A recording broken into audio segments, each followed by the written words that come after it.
여러분, 우리가 인생을 살다 보면 가끔 다른 사람에게 경고를 받을 때가 있습니다. 여러분, 살면서 경고를 받아보신 적 있으세요? 운전을 하다 경찰관에게 경고를 받아보신 분도 계실 겁니다. 또 병원의 의사에게도 경고를 받아본 적이 계신 분도 있을 수 있습니다. 학교를 다닐 때 선생님에게 경고를 받은 분도 계시고 부모님에게 살아오면서 경고를 받아보신 분도 계실 겁니다. 저도 한 달 반쯤 전에 병원에 갔다가 의사 선생님이 계속 살이 이렇게 찌고 배가 나오면 제때 은퇴 못하실 수도 있다는 경고를 받았어요. 그래서 6개월 뒤에 검진하러 오실 때는 5kg를 뺏어오라고 이렇게 얘기하더라고요. 지난 한 달 지난 것들을 봤더니 0.5kg가 또 쪘더라고요. 새해에는 진짜 열심히 할 수 있도록 여러분 기도 많이 해주시기를 부탁드립니다. 여러분, 경고를 받는 거 기분이 좋지 않을 수 있습니다. 그런데 가만히 생각해 보면 경고를 받는 거 나쁜 것만은 아닙니다. 중요하게 귀를 기울였을 때 더 크고 어려운 문제로부터 우리를 막아주는 유익한 일이 경고일 수 있습니다. 여러분, 우리가 인생을 살다 하나님께서 우리에게 경고하실 때가 있습니다. 그리고 그 경고를 듣기는 싫지만 여러분, 귀 기울여 들으시는 것이 지혜로움이고 믿음일 때가 있습니다. 오늘 다니엘서 5장에 보면 바벨론의 통치자가 바뀌었습니다. 그동안에는 느부갓네살이라는 통치자가 있었는데요, 오늘 1절에 보면 벨사살이라는 사람이 왕으로 있는 이야기를 하고 있습니다. 이 벨사살은 실제로 이 바벨론의 역사에 등장하지 않는 왕입니다. 그래서 지난 18세기까지 성경이 공격을 받아왔어요. 역사에 존재하지 않았던 왕을 왜 성경은 이렇게 기록하고 있냐는 것이었습니다. 바벨론의 역사를 간단하게 말씀드리면 바벨론을 세웠던 건국의 왕이 있었고 두 번째 왕이 느부갓네살이었습니다. 근데 실질적으로 바벨론을 대제국으로 만들고 42년 동안 나사를 다스렸던 사람이 느부갓네살, 그러니까 가장 위대한 왕이었습니다. 근데 느부갓네살이 죽고 나서 항상 모든 조직이나 나라가 그렇듯이 위대한 왕이 죽고 나면 나라가 흔들리기 시작합니다. 그래서 그 뒤에 아주 짧은 시간 동안에 왕들이 막 바뀌어가기 시작해요. 느부갓네살이 42년을 다스리고 죽은 이후에 그의 아들인 에월모로닥이라는 왕이 쓰는데 1년밖에 다스리지 못하게 됩니다. 그리고 그는 네르갈 사레셀이라는 사람에게 죽임을 당하게 되어져요. 그리고 이 네르갈 사레셀은 4년을 다스리고 또 죽임을 당합니다. 그리고 그의 아들 라바시 마르둑이 1년을 다스리는데요, 그리고 그도 죽임을 당하고 나보니두스라는 마지막 왕이 17년을 다스리게 됩니다. 그러니까 사실은 이 바벨론의 역사에서 느부갓네살과 나보니두스가 그래도 조금 시간을 갖추고 나라를 다스렸던 왕입니다. 근데 나보니두스까지 나오면 벨사살이라는 왕은 존재하지 않잖아요. 근데 성경 1절, 오늘 본문 1절에도 보면 벨사살 왕이라고 나오니까 성경이 좀 문제가 있는 것이 아니냐라는 공격을 받기도 했습니다. 근데 1854년도에 미국과 영국의 고고학자들이 이라크 지역의 유물들을 발굴하다가 이 실린더 모양의 기둥 하나를 발견해요. 그리고 그것이 신전에 놓여 있었던 기둥 같다라는 것들을 짐작하게 됩니다. 근데 거기에 이런 글씨가 적혀 있었어요. 나보니두스가 그의 장자 벨사살을 부탁한다라는 말입니다. 그러니까 이 벨사살이라는 존재가 실제로 존재했다는 게 밝혀져요. 그리고 바벨론의 역사를 보면 이 마지막 왕이었던 나보니두스는 17년을 다스렸는데 그 14년의 기간, 그 통치 기간 중에 14년을 외국에서만 살았습니다. 중앙아시아와 아라비아를 원정 다니며 전쟁을 하고 밖으로 돌아다니는 걸 좋아했던 왕이에요. 그리고 그곳에서 돌아오지 않고 죽임을 당했습니다. 여러분, 그가 전쟁을 나가고 원정을 나가 있는 14년의 기간 동안 누가 이 나라를 실질적으로 다스렸겠어요? 그가 바로 벨사살이었던 겁니다. 그래서 역사 가운데는 왕으로 기록되지는 않았지만 실질적으로 왕으로 불리워지고 나라를 다스렸던 사람이 이 벨사살인 거죠. 오늘 이 벨사살이 1절에 보면 엄청난 잔치를 벌였어요. 1000명 귀족들을 초청해가지고 술 파티를 벌였습니다. 그리고 그 술 파티에서 자신의 위엄을 높이고 자신의 교만을 드러내려고 사람들 앞에서 뭘 가져오게 하냐면 하나님의 성전에서 가져왔던 금그릇을 가져오라고 해서 거기에서 술을 따라 마십니다. 아버지 나보니로 불리워졌던, 정확하게 얘기하면은 이 나보니두스가 느부갓네살의 딸과 결혼을 해요. 자신의 정통성을 세우려고. 그러니까 이 벨사살에게 있어서 어머니는 느부갓네살의 또 딸이 되는 거예요. 그러니까 자기의 외할아버지가 탈취해왔던 여호와의 성전에 있었던 기물들로 술을 마시면서 자기가 신보다 더 높다는 것들을 드러내고 있는 것입니다. 그때 어떤 일이 발생하냐면요, 갑자기 벽에 손가락이 나타나가지고 글자가 쓰여집니다. 이 당시 바벨론 사람들은 다 아람어를 쓰고 있는데 누구나 읽을 수 있는 아람어로 글자가 적혀요. 메네 메네 데겔 우바르신이라는 글자예요. 근데 이 글자를 읽을 수는 있는데 도대체 이게 무슨 의미인지를 해석할 수가 없었던 것입니다. 그리고 다니엘이 와서 이 이야기들을 해석해 주는 게 오늘 본문의 말씀이에요. 여러분, 이 날이 어떤 날이냐면 메데 바사 제국이 바벨론을 침공해가지고 성을 완전히 에워쌌던 날입니다. 그러니까 적군이 엄청나게 공격을 해오고 있는데 벨사살은 뭘 하고 있는 거예요? 잔치를 벌이고 있어요. 왜 그랬을까요? 역사적으로 보면 이 벨사살 왕이 믿었던 것이 있었습니다. 첫 번째는 뭐냐면 바벨론의 군대입니다. 바벨론의 군대는 지금까지 70년 가까이 패배해 본 적이 없는 군대예요. 내부의 여러 가지 문제로 왕들이 바뀔 때는 있었지만 외부의 어떤 세력도 실질적으로 바벨론을 침공해서 승리한 적이 없었습니다. 그러니까 그는 군대를 믿고 있었어요. 그것뿐만 아니라 이 바벨론이라는 성 자체, 신바벨로니아 성 자체가요, 여러분, 어마어마한 요새입니다. 이곳은 유브라데스 강이 흘러가는데 그 강이요, 이 바벨로니아를 중심으로 세 개의 줄기로 나눠지면서 성 자체를 강이 둘러싸고 있어요. 그래서 역사적으로 보면 이 바벨로니아의 성마다 다리를 통해서만 성으로 들어올 수 있는데 전쟁이 나면 그 다리를 다 들어 올려 버립니다. 그러니까 강을 건너서 이 고대 시대에 바벨론을 침공할 수 있는 군대, 그런 전투력은 있지가 않았어요. 거기에다 바벨로니아 성벽 자체가 어떠냐면요, 10층 건물의 높이에 30m가 되는 벽 두께를 가지고 이중으로 둘러싸여져 있는 벽입니다. 당대의 군사력으로 이 성을 무너뜨리거나 넘어올 수 있는 방법이 없어요.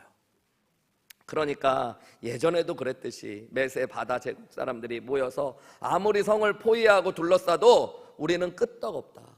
이 성이 어마어마하게 큰 게요, 23km씩의 직경을 가지고 있는 사각형의 모양으로 되어 있는 성인데 24km씩을 쭉 연결해가지고 이 성 전체를 연결하면 서울에서 부산까지보다도 100km가 더 남는 만큼, 그러니까 어마어마한 크기의 성이 그렇게 둘러싸여져 있고 그 안에서 농사도 짓고 자급자족을 할 수 있기 때문에 얼마든지 버텨낼 수 있는. 그래서 지금 벨사살은 아무리 적군이 쳐들어와도 아무렇지도 않다는 위용을 가시하고 내부 결속을 다지기 위해서 1000명의 귀족들을 청해서 술 파티를 지금 벌이고 있는. 여러분, 그런데 그때 공중에 손가락이 나타나 글씨가 써졌다고 그랬죠. 메네 메네 데겔 우바르신이라는 글자입니다. 이 말은 이런 거예요. 원래대로 하면 메네라는 거는 센다라는 뜻입니다. 숫자를 센다. 데겔이라는 말은 무게를 잰다라는 뜻입니다. 우라는 거는 그리고라는 뜻이고 아람어인데 바르신이라는 거는 나뉘어지고 쪼개지고 없어진다라는 이야기입니다. 근데 이 뜻을 도저히 해석할 수가 없고 너무 무섭잖아요. 손가락이 막 나타나서 글자가 써지니까. 그래서 오늘 성경에도 보면 벨사살 왕이 얼굴빛이 변하고 넓적다리가 떨리면서 무릎이 부딪힐 정도로 떨렸다고 그래요. 사지를 떨면서 이것이 무슨 일인가 두려워하고 있을 때 왕의 어머니가 이 잔치에서 참여하고 있다가 말을 합니다. 우리 본문 말씀 10절 말씀이에요. 10절 말씀에 보면 왕비가, 여기 왕비는 왕의 어머니를 이야기하는 거예요. 왕과 그 귀족들의 말로 말미암아 잔치하는 궁에 들어왔더니 이에 말하여 이르되 왕이여 만수무강하옵소서. 왕의 생각을 번민하게 하지 말며 얼굴빛을 변할 것도 아닙니다. 너무 두려워하지 마십시오. 그러면서 11절에 뭐라고 그러냐면 우리나라에는 거룩한 신들의 영이 있는 사람이 하나 있습니다. 누구 얘기하는 걸까요?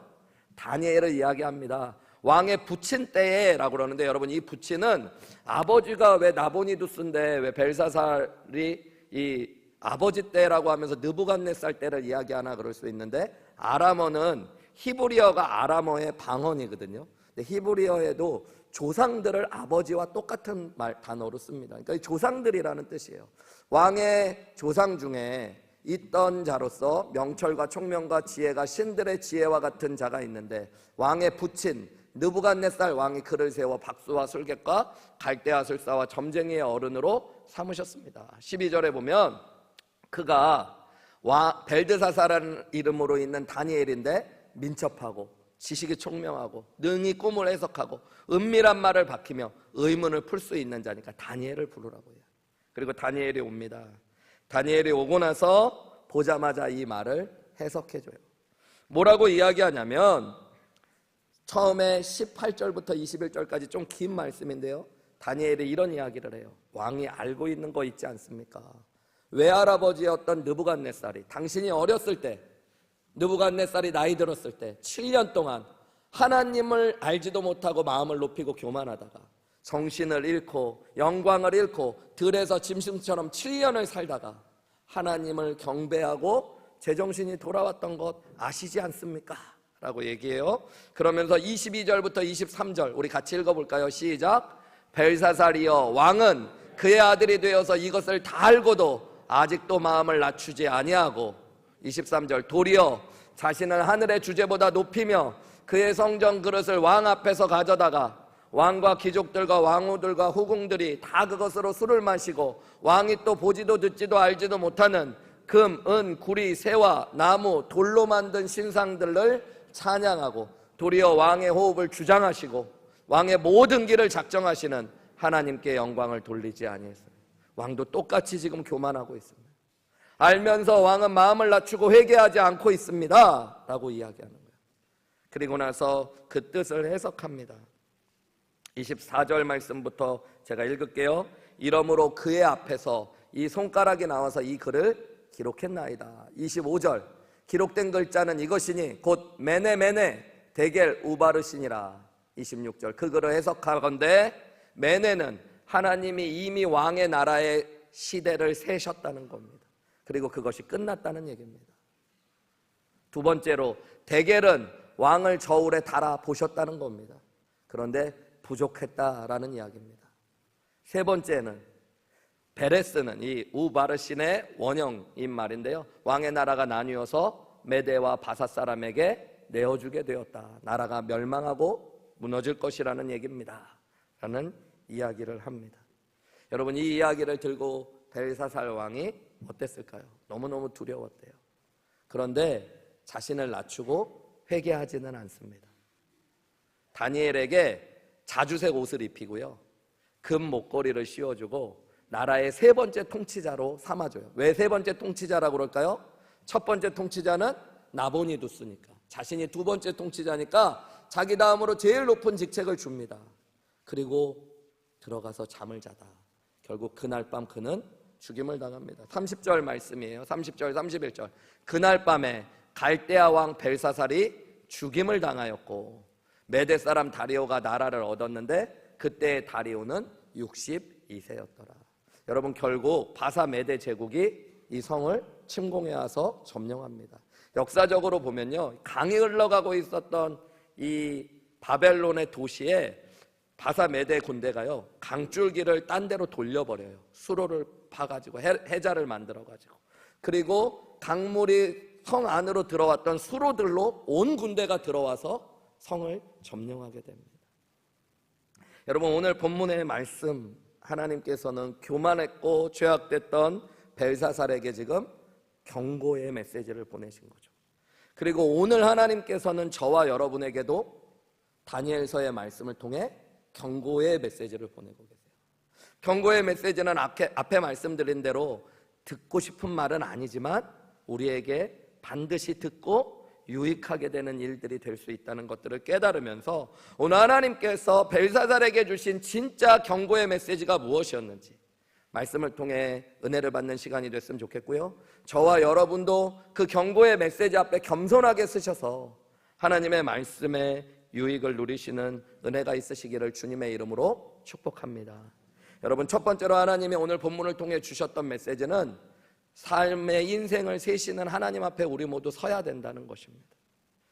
여러분, 우리가 다 알고 있지만 우리의 인생은요, 여러분, 영원한 것이 아닙니다. 무한한 것이 아니에요. 하나님께서 정해놓으신 날들이 있습니다. 그렇기 때문에 여러분, 사실 우리는 보지 못하지만 우리의 인생을 보실 수 있는 하나님은 우리의 남은 날들을 세시는 분이세요. 여러분, 이것이 너무너무 중요한 겁니다. 여러분, 내가 영원히 살 것 같지만 하나님께서 우리의 인생을 세시는 분이에요. 세시고 오늘 벨사살에게는 뭐라고 그래요? 너의 날이 끝났다라고 말씀하셨어요. 여러분, 하나님이 우리의 날이 끝났다 하면 어떻게 되는 거예요? 끝나는 거예요. 여러분, 이것을 아는 게 중요한 겁니다. 벨사살은 어떤 사람이었을까요? 태어났을 때 할아버지는 가장 위대한 제국의 대왕이었어요. 왜 할아버지는? 아버지는 왕이었어요. 아버지가 또 일찍 역마살이 꼈는지 밖으로 돌아다니시는 바람에 젊은 나이에 대제국, 세계의 가장 큰 대제국의 패권을 손에 쥐게 되었습니다. 내 마음대로 모든 거라고, 내 말대로 모든 것이 이루어져요. 심지어 오늘 적들이 자신의 성을 에워싼 날에도 뭐 할 수 있어요? 술을 마시고 즐길 만큼 세상의 모든 걸 가졌던 사람. 이런 사람에게 있는 한 가지 착각이 있습니다. 이 날이 영원할 것 같아요. 그런데 여러분, 하나님 말씀하셔요. 너의 날은 네가 정하는 게 아니라 내가 세고 있다.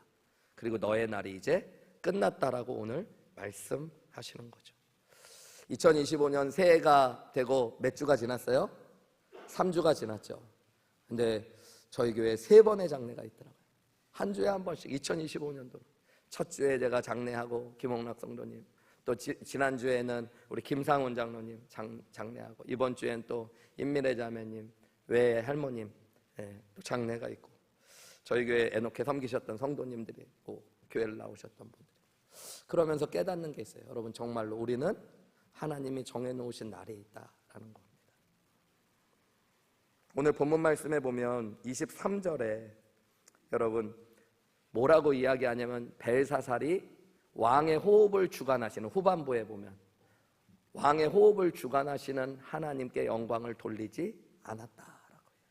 하나님이 우리의 호흡을 주관하신다는 게 뭘까요? 우리에게 삶을 주시고 삶을 세시고 우리의 호흡의 모든 것들을 주인이신 분이에요. 그래서 하나님께서 오늘 우리의 호흡을 가져가시면 어떻게 되는 거예요, 여러분? 그냥 가시는 거예요. 우리의 인생이라는 겁니다. 22절 말씀에 보면 벨사살에게 하나님께서 경고하시며 뭐라고 그러시냐면, 다니엘을 통해서 벨사살이여, 왕은 느부갓네살의 손주로 아들이 되어서 이런 것을 다 알고도 아직도 마음을, 여기 아직도라는 말을 강조하고 있어요. 아직도라는 건 그가 시간이 남아있다라고 생각하며 하나님 앞으로 돌아오지 않았다는 것들을 보여주고 있는 것입니다. 오늘 이 날, 그는 자신의 왕위가 영원할 것 같이 즐겼던 이 날이 사실은 그의 인생의 어떤 날이었어요? 마지막 밤이었던 거예요. 하나님은 그날 그를 사랑하셔서 지금 경고하고 계셨죠. 그런데 그는 그것을 받아들이지 않았습니다. 만약에 그의 인생의 마지막 날이라는 걸 알았다면 그는 자신을 낮추었을지도 몰라요. 그죠? 그리고 하나님께 경배와 영광을 올려 드렸을지도 모릅니다. 여러분 아셔야 돼요. 우리가 왜 교만하냐면 내가 내 날이 영원할 줄 알고 때로는 교만해요. 근데 오늘이 마지막이라면 여러분 어떨까요? 여러분, 오늘이 내 인생의 정말 마지막이라면 여러분 무엇을 하시겠어요? 여러분, 오늘이 내 인생의 마지막 예배라면 어떻게 예배하시겠어요? 시편 90편은 모세가 쓴 시편 중에 모세가 쓴 유일한 시편이거든요. 거기에 보면 시편 90편 12절에 모세는 이렇게 고백해요. 우리에게 우리 날 계수함을 가르쳐 주셔서 지혜로운 마음을 좀 얻게 해달라. 하나님, 우리가 우리의 정확한 표현으로 보면 남은 날을 계수하게 해달라는 거예요. 여러분, 우리가 왜 어리석냐면 남은 날이 얼마인지를 모르기 때문이에요. 근데 여러분, 남은 날이 있어요. 그리고 그 날을 정하시고 세시는 분이 누구예요? 하나님이시라는 겁니다. 많은 분들은 이야기해요. 목사님, 세월이 정해져 있는 건 알지만 어차피 우리가 모르는 거 하나님만 아시는 거니까 뭐 어떻게 해야지 마지막 세월을 보면서 잘 사는 겁니까? 성경이 알려주고 있는데 여러분, 오늘을 마지막처럼 세월을 아끼고 사셔야 됩니다. 미루고 사시는 것이 아니라 에베소서 5장 16절 말씀에 보면 세월을 아끼라 때가 악하니라. 근데 여기서 세월을 아끼라는 게 주동사인데 아낀다는 말은 원어로 보면 건져내고 구원한다는 뜻입니다. 여러분, 그러니까 많은 사람들이 생각 없이 살면 세월을 버리고 흘려보내고 낭비하는 거예요. 그런데 우리가 하나님께서 나에게 정해주신 날이 있다는 걸 알면서 세월을 아껴야 되는데 그 아끼는 구체적인 방법이 뭘까요? 에베소서 바로 그 다음 절인 17절부터 21절에 설명해요. 그러므로 어리석은 자가 되지 말고 오직 주의 뜻이 무엇인가요? 여러분, 날마다 주의 뜻을 생각하며 사셔야 돼요. 18절에 보면 뭐라고 이야기할까요? 술 취하지 말고 이것은 방탕한 것이니 성령으로 충만함을 받으래요. 세월을 허비하지 않고 정말로 주님 앞에서 하루하루를 겸손하게 살아가기 위해서는 여러분, 세상에 취하지 말고 세상의 쾌락에 취하지 말고 술 취하지 말고 성령님과 함께하며 성령으로 충만하게 살아가셔야 됩니다. 19절에 20절에 뭐라고 그래요? 시와 찬송과 신령한 노래들로 서로 화답하며 너희의 마음으로 주께 노래하며 찬송하며 범사의 우리 주 예수 그리스도의 이름으로 항상 찬송하고 감사하며 사셔야 돼요. 정해진 날이 있다는 걸 보면 여러분, 감사하고 찬송하기에도 아까운 시간들이에요. 불평하고 원망하고 낙심하며 살아가는 것이 아니라. 그리고 21절 마지막 말씀이 뭐예요?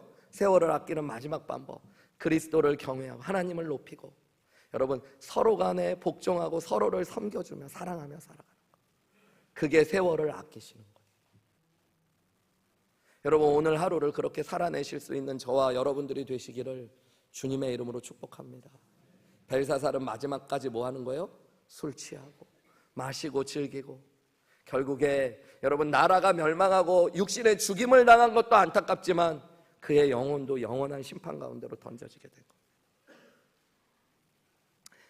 여러분, 다시 한번 말씀드리지만 우리의 인생을 세시는 하나님이 계심을 분명히 보시기를 주님의 이름으로 축원합니다.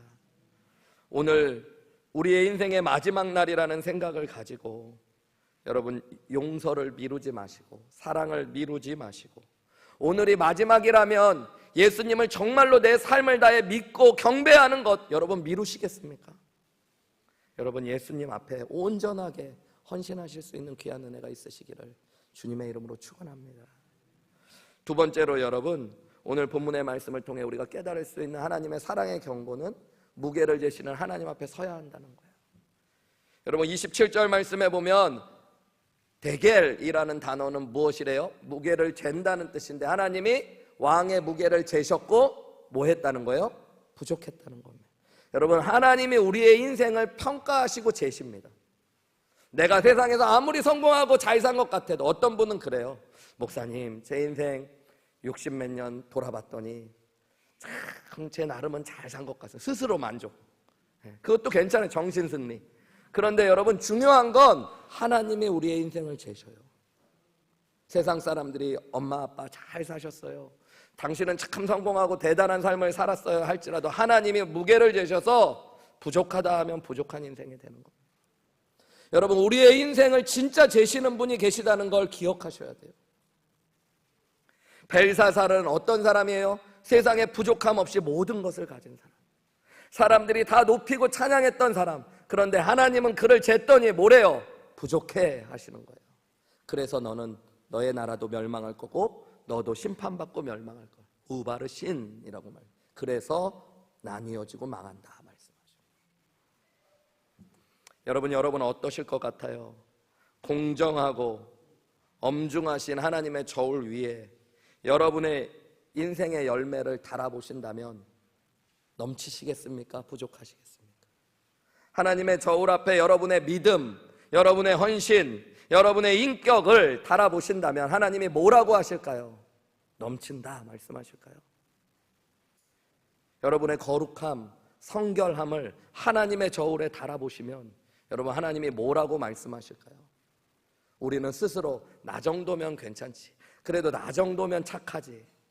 근데 하나님의 저울에 달아보시면 하나님 뭐라고 말씀하실까요? 여러분의 가정은 어떠실까요? 여러분, 우리 교회는 어떨까요?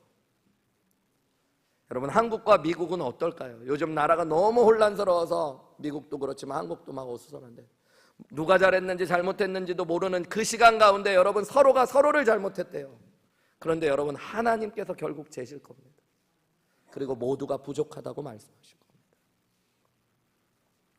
로마서 3장 23절은 뭐라고 이야기해요? 같이 읽어볼까요? 시작. 모든 사람이 죄를 범하였음에 하나님의 영광에, 여러분 하나님, 영광스러운 하나님 앞에는 이룰 수 있는 사람이 없어요. 다 뭐 한 거예요? 부족하고 연약한 죄인들이라고 평가받게 될 겁니다. 여러분, 이것은 우리의 교만함을 꺾어버리는 이야기입니다. 하나님 앞에서 여러분 교만할 수 있는 인생은 없어요. 하나님이 우리의 인생을 재신다면 여러분 다 부족하다라고 밖에 고백할 수 없는 거죠. 벨사살도 그런 사람이었어요. 그런데 그는 22절 하반부와 23절 상반부를 보면 뭐라고 이야기해요? 이 모든 것을 알고도 자기의 마음을 낮추지 아니하고 23절에 도리어 자신을 하늘의 주제보다 높이는 것. 여러분, 이게 인간의 모습입니다. 하나님 보실 땐 턱없이 부족한데 자기가 부족한 줄 모르고 턱없이 높이는 거. 이걸 한마디로 얘기하면 뭐라 그래요? 교만한 거죠. 하늘의 주제가 누구예요? 하나님. 네, 여러분, 한낱 피조물이 하나님보다 자신을 높이는 것, 그게 벨사살인데, 여러분 이것은 벨사살에게만 있던 죄악이 아니라 우리 모두에게 있는 죄악입니다.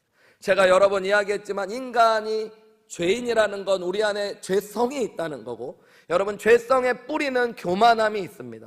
이사야서 14장과 에스겔서 28장에 보면 사단이 어떻게 나왔는지를 미루어 알 수 있는 본문이 나와요. 거기에 보면 사단은 계명성이라고 불리웠던 천사예요. 계명성은 뭐냐면 원어로 보면 여러분 빛의 아들이라는, 그는 아름답고 화려하고 영광스러운 존재였어요. 그가 어떻게 그렇게 아름답고 화려하고 영광스러웠을까요?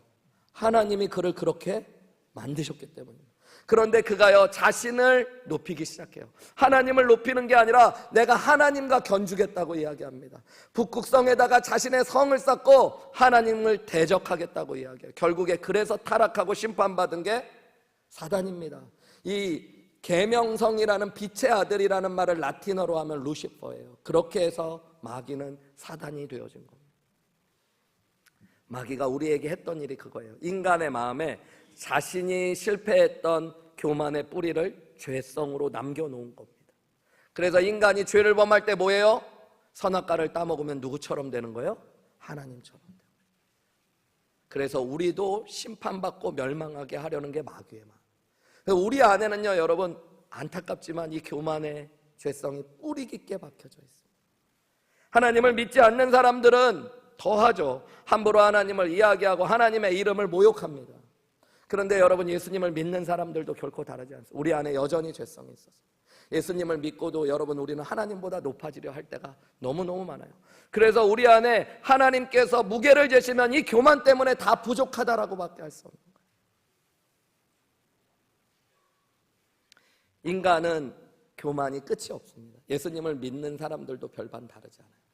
교회를 다니고도요 여러분 직분 좀 받으면 그런 분들이 있어요. 교회 와서 내가 누군데 나를 제끼고 무슨 결정을 하고, 여러분이 누군데요 도대체?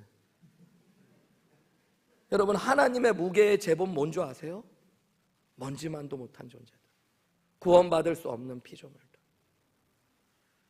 우리 침례교단의 큰 어르신이셨던 돌아가신 김동명 목사님이라는 분이 한국에도 새누리교회를 대전에 개척하시고 남가주에도 남가주 LA 한인 침례교회, 지금은 남가주 새누리교회가 된 큰 교회를 개척하시고 많은 사역을 하셨던 분입니다. 그분이 이렇게 사역하실 때 이야기를 들은 적이 있어요. 지금도 그분과 함께 사역했던 안수 집사님, 나이 드신 안수 집사님과 세미나 때 한번 만나서 얘기하는데, 김동명 목사님 항상 안수 집사님들한테 그랬대요. 당신들이 뭐냐고, 자꾸 내가 뭔데 얘기하면 안수 집사님 당신들 다 똥이라고. 죄송합니다. 제가 그런 게 아니라 그분이, 표현이 좀 가격하지만, 근데 그게 나쁜 게 아니라 성경의 말씀에 여러분 예수님을 진짜 발견한 사람들은 사도 바울이 어떻게 자기가 자랑했던 지식, 학문, 학벌 다 뭐라고 이야기해요? 배설물로 보여준대요. 배설물로 좋게 번역했지만 그게 원어로 보면 똥이에요. 여러분 똥. 왜 이 목사님이 그랬냐면 남가주 새누리교회도 그렇고 한국 새누리교회도 연구단지 안에 있고 대덕, 그 다음에 미국 LA의 초창기의 교회라서 서울대 나오고 똑똑한 사람들이 그렇게 모여있어요. 그 사람들이 모이기만 하면 자기 자랑하는 거예요. 그래도 내가 경기고등학교 나오고 서울대 나왔는데 내가 누군데. 그때마다 이 목사님도 서울대 나왔거든요. 당신들이 뭐냐고, 당신들이 자랑하는 거 그거 다 똥 아니냐고, 우리 다 똥이라고, 나도 똥이라고. 여러분 그 말이 이상한 것 같지만 여러분 그게 진리예요. 진리. 우리가 그걸 모르니까. 여러분, 하나님께서 우리의 무게를 재신다면, 우리를 교만과 죄악을 통해서 재신다면 여러분은 어떠실 것 같아요? 하나님이 야, 너 진짜 무겁다 이러실 것 같아요? 부족하다, 부족하다 말씀하실 겁니다. 여러분, 그래서 필요한 게 뭐예요? 여러분, 하나님 앞에 회개하고 하나님 앞으로 나아가는 것이 필요합니다. 그래서 오늘 본문을 통해 주시는 하나님의 사랑의 경고 세 번째는 회개하고 하나님의 은혜 앞으로 나아오라는 거예요.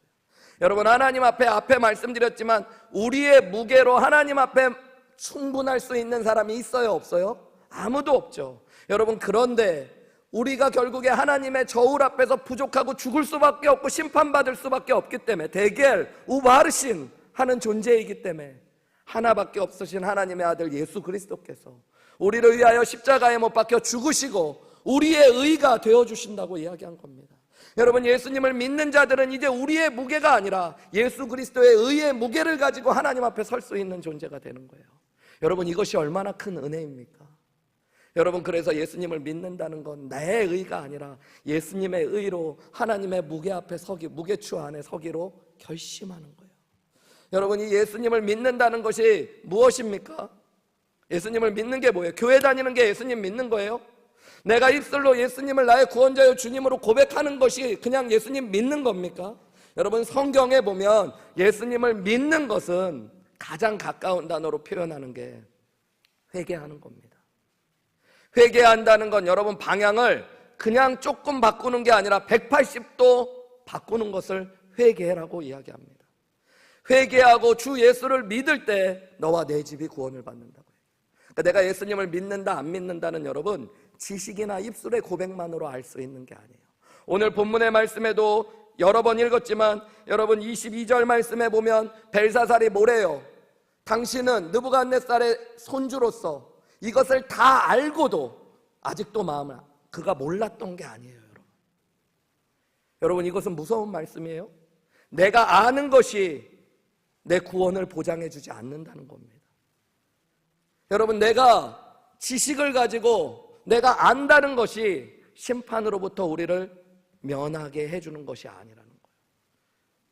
어떤 분들은 그렇게 생각해요. 천국 앞에 갔을 때 예수님은 누구실까? 1번 그냥 사기꾼, 2번 나의 구원자 주님, 3번 뭐 해서 2번 이렇게 정답 알면 문 열어주시는 데인 줄 아는 거예요.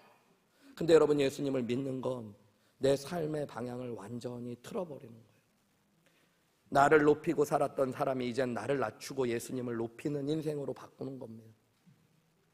나를 사랑하고 세상을 사랑하고 가족을 사랑하고 물질을 사랑하고 그게 전부인 줄 알았던 사람이 이제 예수만 사랑하기로 결심하는 겁니다. 예수를 위하여 살기로 결심하는 겁니다. 내 뜻이 아니라 예수님의 뜻을 따르고 이루어지기를 구하며 사는 게 회개하는 겁니다.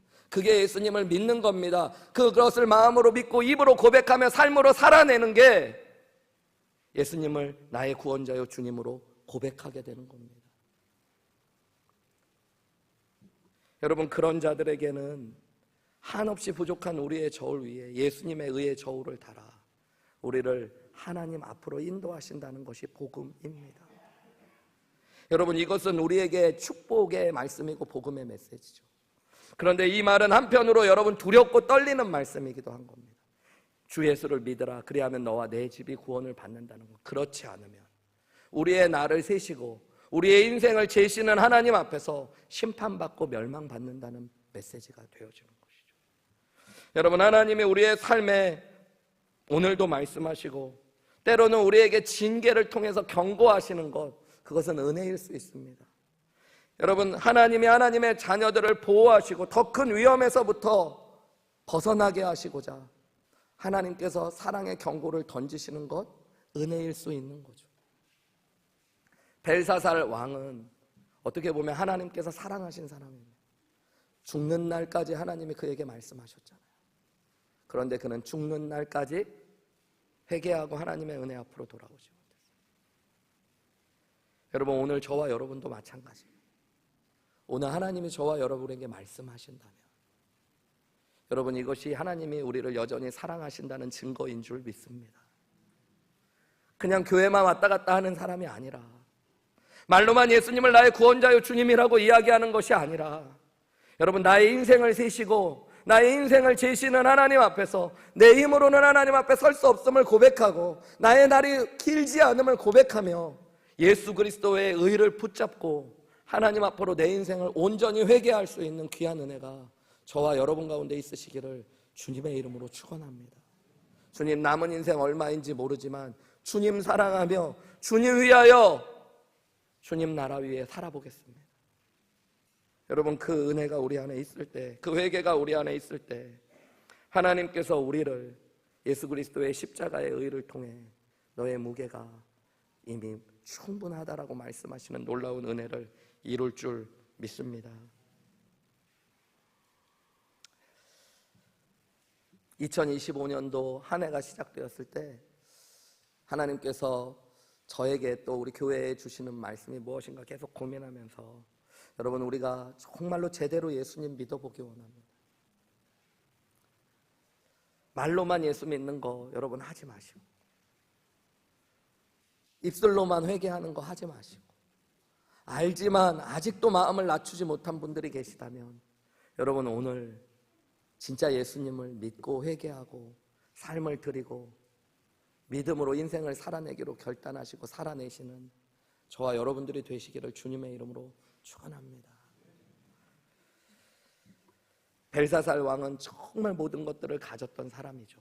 그런데 그는 철저하게 회개하지 못하고 실패했습니다. 오늘날로 보면 벨사살만큼 많은 것을 가진 사람들이 있습니다. 특별히 이 물질 문명 사회에서 재벌들은 여러분 권력과 부와 명예와 모든 것을 가진 사람이죠. 인류 역사상 가장 큰 부자가 누구였을까 보면 미국의 최대 재벌이었던 록펠러를 많은 분들이 이야기합니다. 당대에 그가 가졌던 재산을 오늘날로 환산하면 빌 게이츠 같은 사람들의 4배 이상의 재산을 가졌을 거라고 이야기하니까 아마 인류 역사상 가장 큰 부자가 록펠러였을 겁니다. 그런데 이 록펠러의 인생을 가만히 생각해 보면 어떤 사람들은요, 독점적인 기업가, 그 다음에 직원들을 착취했던 악덕 기업주, 지독한 구두쇠, 이렇게 기억하는 사람들도 많이 있습니다. 또 그를 11조를 철저히 하고 주일 성수를 철저히 지켰던, 그리고 나눔과 사랑을 실천했던 좋은 신앙인의 본보기로 기억하는 사람들도 많습니다. 저는 도대체 무엇이 맞는가, 왜 이런 극명한 양극단적인 평가가 한 사람에게 있을 수 있는가 좀 고민이 돼서요, 한 번은 록펠러에 대한 모든 전기를 찾아서 읽어도 보고 그의 인생에 대한 것들을 찾아보고 기사도 찾아보고 공부했던 적이 있습니다. 그러면서 제 나름대로 그의 인생에 이런 평가가 엇갈리는 것들을 좀 이해하게 된 적이 있었어요. 그는 사실은 부유한 가정에서 태어났던 사람은 아니고 넉넉하지 못한 형편 때문에 고등교육도 받지 못하고 젊어서 청소년기에 농산물 중개 상점에서 근무하면서 어려운 시절을 보냈다고 합니다. 돈을 악착같이 모아가지고 친구가 소개해주는 금광 하나를 사게 돼요. 그리고 여기서 이제 금광이 쏟아지면 부자가 될 거라고 생각했는데 친구에게 사기를 당한 거였습니다. 금이 나오지 않는 금광을 사서 이제 금강 사업을 하다가 빚 독촉을 받게 되고 인부들이 임금을 달라고 막 시달리니까 자살을 할 결심을 하게 되죠. 젊은 나이에. 그리고 탄광에 앉아가지고 눈물을 흘려요. 그동안에 교회는 그래도 열심히 다녔는데 하나님, 내가 왜 이렇게 죽어야 됩니까? 하나님, 살아계시기는 한 겁니까? 막 이렇게 기도하고 있는데 그의 정기에 보면 하나님이 이런 마음에 말씀하셨대요. 때가 되면 열매를 거두리라. 더 깊이 파라. 그래가지고 미친 듯이 뭐 손해 보면 그러니까 뭐에 홀린 듯이 막 땅 밑을 파기 시작했대. 옆으로가 아니라. 폐강을 깊이 파기 시작하니까 사람들이 제정신이 아니라고 비웃는데 그곳에서 황금이 아니라 검은 액체가 쏟아져 나와. 뭐가 나온 거예요? 석유가 터져 나온 거예요. 그래서 그가 스탠다드 오일 컴퍼니라는 유명한 오일 컴퍼니 회사를 차리면서 돈을 벌기 시작합니다. 땅에서 금 같은 원유가 막 쏟아져 나오기 시작한 거죠. 그렇게 33세의 나이에 백만장자가 됩니다. 어려서부터 교회를 다녔기 때문에 이제 멋진 신앙인으로 신앙생활해요. 하나님이 거기다가 말씀해 주셔서 석유까지 발견하게 하시고 백만장자로 만들어 주셨으니까 하나님에 대한 의리, 이것이 있었다고 해요. 내가 감사를 잊지 말아야지. 괜찮은 사람이죠. 주일 예배 빠지지 않고 11조를 철저히 드리며 신앙생활을 했는데 그는 그 스스로가 그때 종교인에 불과했다고 이야기해요. 예수님을 입으로 얘기하고 머리로 알지만 진짜로 자신의 삶을 회개하고 예수님을 믿지 않았던 한 사람. 그러던 그가 43세의 나이에 미국 최대의 부자가 되고요, 53세의 나이에는 세계 제1의 갑부가 됩니다. 근데 55세가 됐는데 몸이 안 좋아지는 거예요. 머리가 다 빠지고 피부에 뭔가 나기 시작해요. 밥을 먹어도 소화를 할 수 없습니다. 병원에 갔더니 1년을 넘기지 못할 거라는 시한부 선고를 받습니다.